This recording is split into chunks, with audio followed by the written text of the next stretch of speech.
So when you see LDL cholesterol on your lab results, what do you usually feel?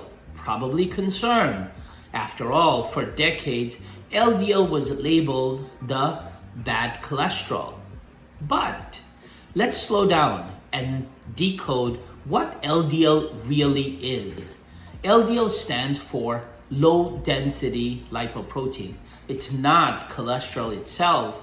It's a carrier of cholesterol, a biological vehicle transporting cholesterol and fat to your cells. Because every cell from your brain to your muscles need it to function.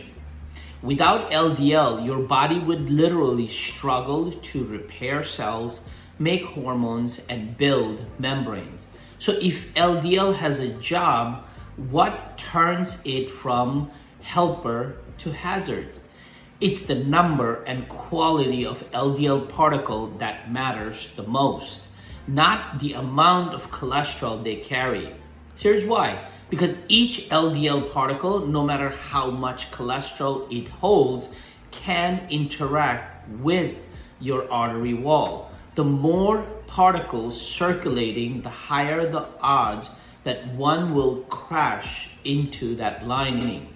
This is why two people with the same LDL level can have completely different heart risks. One may have large, fluffy LDL particles, so slow, stable, and fewer collisions. The other may have small, dense LDL particle, which are fast, sticky, and more numerous. And those small, dense particles are more likely to slip into the arterial wall, trigger inflammation, and start plaque formation.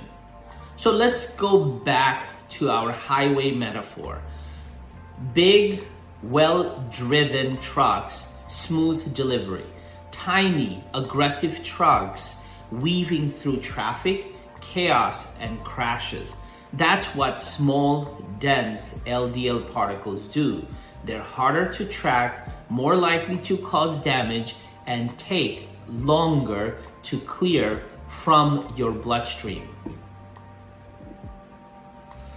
Now, here's the key. Every single LDL particle carries one molecule of apolipoprotein B, which is ApoB.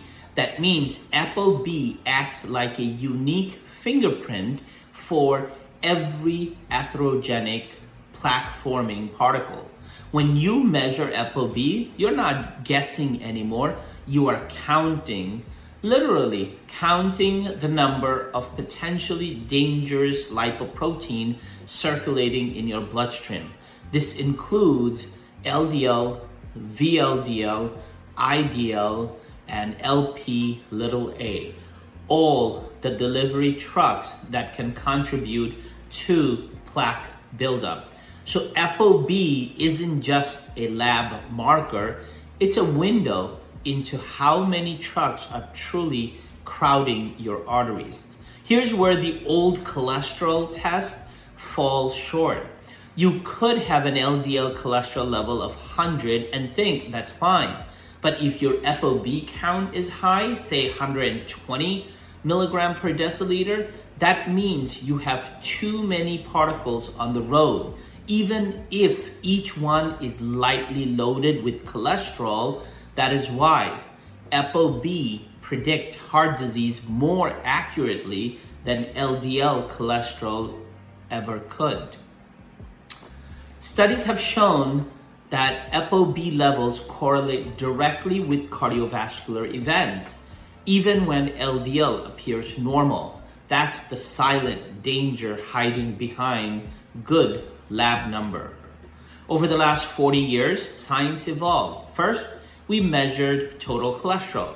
Then we split into LDL and HDL. Now we understand it's about particle number, ApoB. This shift represents a revolution in how we measure cardiovascular risk and ultimately how we extend human lifespan. Because the fewer ApoB particle you have, the less injury to your arteries, and the longer your vascular system, your body's internal highways, stays clear, flexible, and youthful. Every time an ApoB carrying particle collides with the arterial wall, it doesn't just cause clogging, it causes inflammation, oxidative stress, and eventually fibrosis. That inflammation ages your arteries from the inside out. It's like rust in a pipe, invisible at first, but steadily narrowing the flow of life. That's why optimizing ApoB isn't just about avoiding a heart attack, it's about slowing the biological aging of your cardiovascular system. Because remember, your vascular system feeds every organ, including your brain. Healthy arteries means better oxygen delivery, better cognition, better longevity. ApoB isn't just a heart marker, it's a lifespan marker. LDL shows you the cargo, and ApoB shows you the traffic. To live longer, you must manage the messenger. In the next video, we will explore how these ApoB particles actually causes plaque, how inflammation and oxidation turn a simple delivery system into a ticking time bomb, and what you can do through lifestyle, nutrition, and smart testing to turn the risk around. Because knowledge is power, but understanding is prevention.